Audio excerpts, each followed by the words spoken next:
Hello YouTube, this is Frugal back with another video blog. Interesting week. I look very peaky. I kind of leapt out of bed this morning. I did something very foolish actually, which caused me to leap out of bed this morning, in that I launched a competition on Facebook. So anyone that's not already checked it out, facebook.com/FrugalSim is where you get inside information on what's going on the channel. You also get sneak peek videos, and occasionally, well, once, I do competitions. This competition is because YouTube have changed their channel layout, and they kind of require us all to have a trailer video, which unsubscribed people get to see when they visit the channel. So I did a trailer video.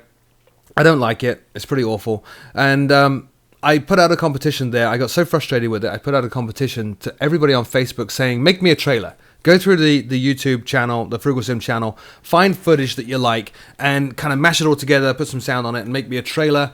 And the winner, based on Facebook likes, I will buy the PNDG 777 for. So I thought, all right, I get 2 entries, 3 entries. No. I woke up this morning, I had something like 10 entries, and it's growing. And so I've been kind of running around all day when I should be flying and making videos, uploading videos, which are the trailers. So those of you who are subscribers to the YouTube channel are wondering, what the hell is up with all these trailer videos? Now you know. Facebook.com/FrugalSim. You'll see the competition there. If you want to enter, there's a dog. If you want to enter, then enter. And the winner is based on Facebook likes. So I'm a little bit frazzled because I'm uploading all these videos, but it's all good. It's all good. I very much appreciate everybody and all the work that they're doing. It's very, very highly appreciated. Thank you. It's been a busy week as well, because those of you that watch the streams, the live streams, know that the DCS Huey came out. And I started trying to fly it. Trying to fly it being the operative word. It's incredibly hard to fly. And I think there are some issues with it. It's still beta. It's an open beta. And anybody can go to Ego Dynamics website and buy it and get into the beta, but it's not finished. So as a result, I think the flight model is a little bit off. You know, I know how to fly a helicopter in a sim. I fly a lot of them. That particular helicopter I can't do anything with. It bounces around all over the place when I'm trying to hover. I can't land it. I'm getting better. I'm practicing a lot. Expect to see videos on that as soon as they are ready. But on to the main point of this video blog, which is going to anger, hence the t-shirt here. My anger management class pisses me off. It's going to anger some people. There's that dog again. That's actually Tosh. There's 2 of them. There's Mac and Tosh, just saying. I don't know how I feel about that, actually. On the one hand, I thought about not putting this video up because it would anger some of you. On the other hand, I thought, you know, this is a kind of a personal issue for me, so I'm going to put it up here. So if you're angered by it, I'm sorry you're angered by it, and I'm sure you have a differing view to mine, and that's fine. You know, differing views are what makes the world go round, but I wanted to clear up my point of view on this. And that issue is piracy. Now, I'm not naive. I know that out of 5,000 subscribers on this channel, some of you are going to be pirating software, and some of you are pirating the aircraft you fly. And I'm sure that when I cover aircraft, some of you are going to go on Pirate Bay and try to find the aircraft that I cover and download it and not pay for it. I'm not so naive as to not know that. It's kind of sweeping it under the carpet, but I'd rather not hear about it, you know, and I certainly don't want it promoted on the channel. So in the past, whenever somebody has put a comment on the channel saying, I downloaded it from the Pirate Bay, that person would get banned instantly. And that still happens. If you go and promote a torrent link to download software for free rather than paying for it, I will ban you. Because I disagree with it. So the reason I get so upset at this is I'm a content producer, I'm a software developer. You watch my content here on YouTube. I make my living developing software, either for clients or for myself. I have a couple of apps on the App Store for iPhone. TapCheck is one of them that you've seen on this very channel. And what TapCheck is, and this is not an ad, I want to explain. I want to put this all in context. TapCheck is a spoken checklist app for virtual pilots. So rather than reading checklist, piles of paper or PDFs, and working through checklists in your aircraft, you just fire up TapCheck and it will read the items to you. Then you can respond to them and go check, cleared, whatever, and move on. That application is actually free. And what I do is I charge 99 cents per checklist, and the checklists are all developed based on demand. So people will email me and say, hey, Frugal, can I get the 737-800, or can I get the DC-9? And then what I will do is I'll go and source the checklist, I'll modify them, I'll tweak them, I'll put a spin on them that is more sim-friendly, usually, unless it's actual pilot asking me for a real checklist. Then I upload them, make them available to you guys for 99 cents. That process can take a long time, anywhere from a couple of days to a couple of weeks, but the lists remain at 99 cents. I don't make very much money out of this, maybe $60, $70, maybe a month. That's a good month, but that's okay. You know, it's a thing that I enjoy doing, and I like supporting other simmers, so why the hell not? There are two websites. There's one in Hong Kong, there's one in Romania, which have TapCheck on for jailbroken iPhones with all the checklists that I produced completely for free. It's a free app, and I want 99 cents. 99 cents. Now, the reason I bring that up is that the common argument, whenever I go up against a pirate on the Frugal Sim channel and say, don't pirate software, the common argument I get is, well, what if you're poor? I'm sorry, but if you have a $500 iPhone and a free app, I don't see how paying 99 cents for a checklist would break the bank, given the effort that goes into it. Just my point of view. That's a key point in terms of software piracy in general. I see a lot of people pirating or talking about pirating the PNDG 737 NGX, for example, on this channel. That's a $70 aircraft, so okay, people are going to say, well, it's a very expensive aircraft, I can't afford it. Ultimately, guys, flight simulation is a niche. It is a very, very small market. There's not a lot of companies doing it, and there's certainly not a lot of customers buying product. So as a result, we frequently see companies go out of business, or teams get canned, like the ACES team that developed FSX. They all got fired from Microsoft because it wasn't a profitable product.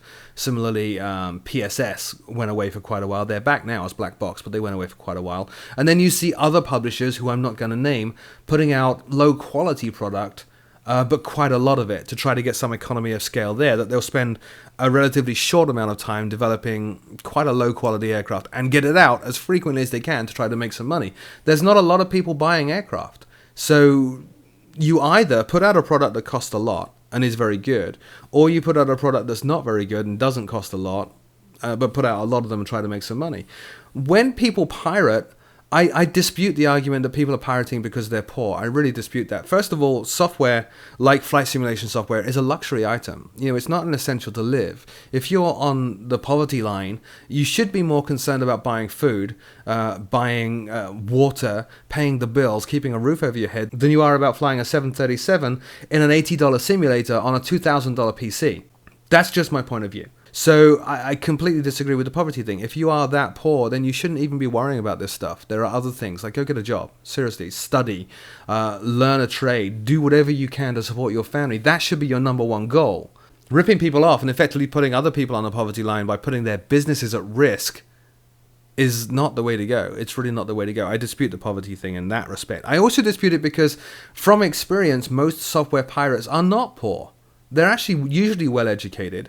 They usually know what they're doing. They know where to go to get this stuff. They know the risks involved with downloading pirated software. They counter those risks with antivirus software, counter the risks in terms of what they're doing with their network connections to stop being caught, torrenting software by their ISPs, but they're doing it because it's convenient, because it's easy, because they are effectively lazy. Why should I go over to this website and hand over my PayPal details and spend money that I could spend on something else when it's over here on the Pirate Bay for free?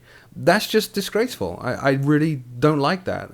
And that comes all the way full circle back to my own application with TapCheck. The only reason people are doing that is because, why the hell not? It's up here for free. Why the hell not? At the end of the day, if you're pirating software, you're extremely unlikely to buy that software, even if you love it. The percentages of people from studies that we've seen that actually convert from downloading a pirated app to actually buying the app that they pirated is very, very, very low, as to almost be inconsequential. But you can rest assured that a lot of people that are pirating this stuff are enjoying the product. So those are sales that are lost. The company is not getting that money because it was stolen. So as a result, revenue drops and everything else. The more this happens, the more companies get put at risk. And ultimately, the more our hobby gets put at risk. We've already seen it with FSX canning the ACES team because FSX was not profitable. It is the single most successful simulator in the world on the desktop, and it was not profitable. It doesn't take a lot of people to start stealing that software to really, really wreck an entire marketplace. Don't pirate software, especially don't pirate niche software like flight simulation. We need to support this industry. If you want to see great products like the PNDG 777, like the 737 NGX, like the Dash 8 from Majestic, and so like FS Labs Airbus that's coming out, FS Labs Concorde, stuff like that. If you want to see more and more great products, I'm sorry, you need to put up the money. You need to cough up the money and support those companies. That's the only way they stay alive. The other thing that I kind of dispute, I get this comment a lot, is some people are not as lucky as you. I want to get that one really clear because that really pushes a button for me. Lucky as me. Okay, I have a pretty good lifestyle. You know, I work from home. I set my own hours. I'm completely self-employed. I make money from YouTube, not a lot. It's maybe 100, 150 a month. It's not a great deal of money. But I'm not lucky in any way, shape, or form. Today is Saturday. My entire family's been kicked out of the house because I need to record videos. And I've been up since 7:30 dealing with comments on the YouTube channel, comments on the Facebook channel, uploading videos, editing videos. I have videos to record. That's not lucky. That's hard work. Similarly, for my own business, I don't have a degree. I'm not degree educated. Mummy and daddy did not pay for me to go to university and then use their network to get me a cushy job. I dropped out of college.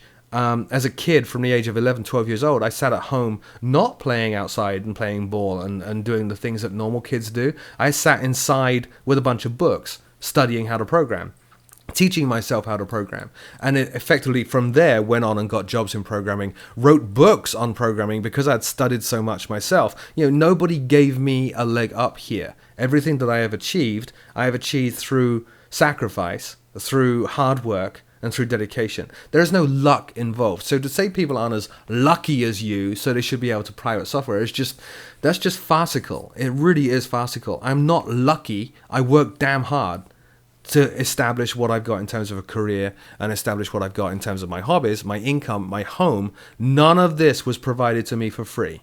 This was all hard work. And I've had some ridiculously tough times, nearly gone bankrupt twice. And I'll openly say it. This is the first time I've openly admitted this on YouTube. I had a nervous breakdown in 2002. I put myself under so much pressure to provide for my family and do good and be seen as a success that I actually had a full nervous breakdown and ended up being confined to my home for 18 months while I recovered and went through therapy to get through that. So to call people like me who buy our software and buy a lot of software lucky, that's ridiculous. And it's kind of offensive, to be honest. So anyway, in summary, look, don't pirate software.